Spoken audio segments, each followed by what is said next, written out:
Maskenbal u šumi.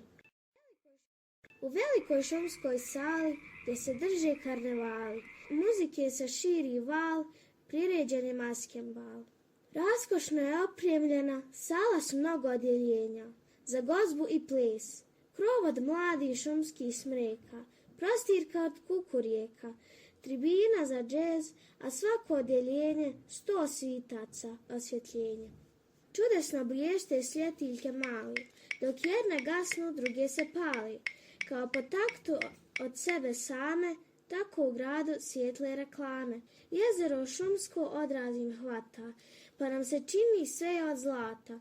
Red smreka šumskih ljepotica ogleda u njemu svoja lica. U šumi noćas niko ne spava, budne su ptice, drveće trava.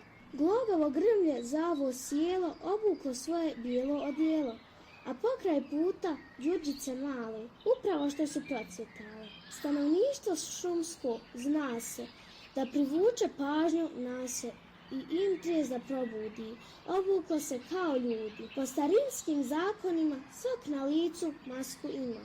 U dnu sale na sredini labudovi balerine plišu kao koda brodi, svoju igru pokraj vode, a sve rode zbog visine obukle su krinoline.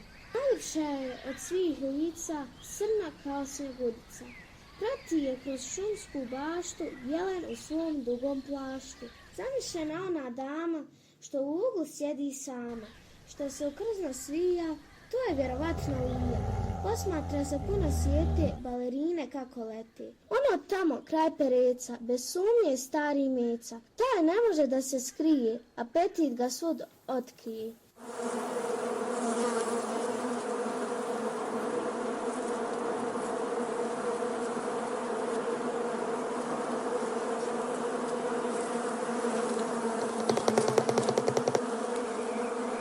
Vuk se pozna po koraku, u crnom je dugom fraku, s njim bezbrižna srećna lica igra ovca pasta.